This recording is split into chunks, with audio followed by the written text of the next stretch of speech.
अस्सलाम वालेकुम। पाकिस्तान में ख़ास तौर पर यूथिया कौम जो है वो एक ओहदे को फील्ड मार्शल के ओहदे को मुतनाज़ा बनाने की कोशिश कर रही है और पूछती ये है कि फील्ड मार्शल आसिम मुनीर ने कहाँ जंगें लड़ी हैं। तो हम आपको आज बताने वाले हैं कि उन्होंने कौन कौन सी जंगें लड़ी हैं और उन जंगों के मुतबादल में उनको फील्ड मार्शल का जो है वो ओहदा दिया गया है। सबसे बड़ी जंग जो पाकिस्तान में उन्होंने लड़ी, पाकिस्तान के गद्दारों के ख़िलाफ़, 9 मई वाले लोगों के ख़िलाफ़, यूथियों के ख़िलाफ़ यूथिया ऑपरेशन जो किया और इसको कामयाबी से हमकिनार किया और उन सब को खड्डे नायल लगा दिया जो गद्दार वतन थे और वतन के साथ जिन्होंने दुश्मनी की, उन सब को सफाया कर दिया। और अब जो कुछ बकाया जात है उनका भी सफाया होने वाला है। ऑपरेशन अभी जारी है लेकिन हम उस फसादी को शिकस्त दे चुके हैं और उस फसादी को खड्डे लाइन लगा चुके हैं। तो पहली फतह जो है ये है, यूथिया ऑपरेशन जो है वो कामयाब हो चुका और दुश्मन को हमने, अंदरूनी दुश्मन को शिकस्त फाश दे दी। तो ये है पहली जंग जो आसिम मुनीर साहब ने जीत ली। दूसरी जंग जो है वो बनियानुल मरसूस के नाम से जो हमने 10 गुना बड़े दुश्मन को शिकस्त फाश दी। और इस शिकस्त फाश में कितने लोग थे, यहाँ पर हम खामोशी से और बेहतरीन अंदाज़ की प्लानिंग को देखते हुए ये साबित कर सकते हैं कि हमने अपने से 10 गुना बड़े दुश्मन को तो शिकस्त फाश दी ही दी, लेकिन उसके साथ साथ हमने पूरे यूरोप को भी शिकस्त दे डाली। हमने राफेल को गिराया, तो इसका मतलब है कि हमने फ्रांस, यूरोप, अमेरिका, तमाम ममालिक को वो शिकस्त दी जो आज भी वो अपने तलवे चाट रहे हैं और इन तलवों को ज़िंदगी भर चाटते रहेंगे। और तीसरी जो जंग जो है वो सफारती सतह पर जो लड़ी गई, वो यकीनन पाकिस्तान के लिए अब हर मुल्क दरवाज़े खोल रहा है।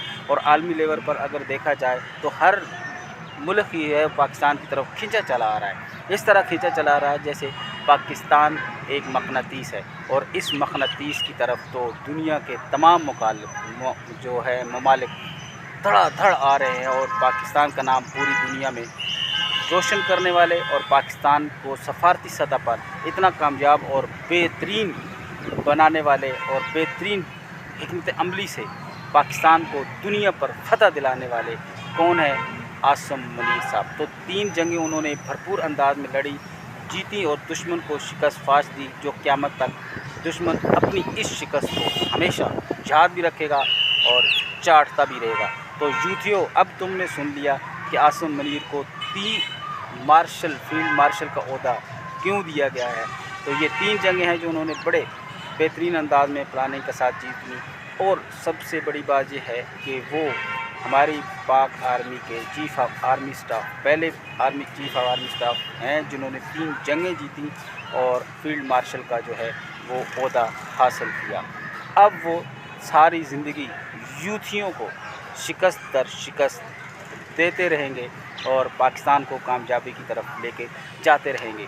दूसरी बड़ी बात हम आपको बताने वाले हैं कि पाकिस्तान आलमी लेवल पर जो आलमी बैंक है वो उसको 40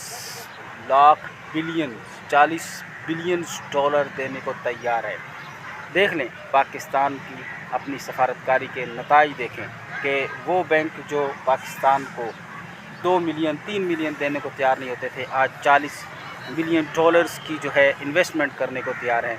और सबसे बड़ी बात यूथियों को ये मैं बताने वाला हूँ कि जब मियां मोहम्मद नवाज शरीफ साहब को फिर एक दफ़ा हम क्रेडिट देते हैं कि उन्होंने जहाँ 6 धमाके किए थे, उन 6 धमाकों का जो रद्द अमल है, जो वहाँ से रिज़ल्ट निकला, वो आज हम आपको बताने वाले हैं। जागी के पहाड़ जो आपने देखे नहीं होंगे, यकीनन सुने ज़रूर होंगे, जहाँ मियां मोहम्मद नवाज शरीफ ने 6 धमाके किए थे, तो उन हमारे जागी के पहाड़ों ने सोना उगल दिया है। वहाँ पर सोने की कानें हैं और वहाँ बेहतरीन जो है तांबे की कानें निकली हैं।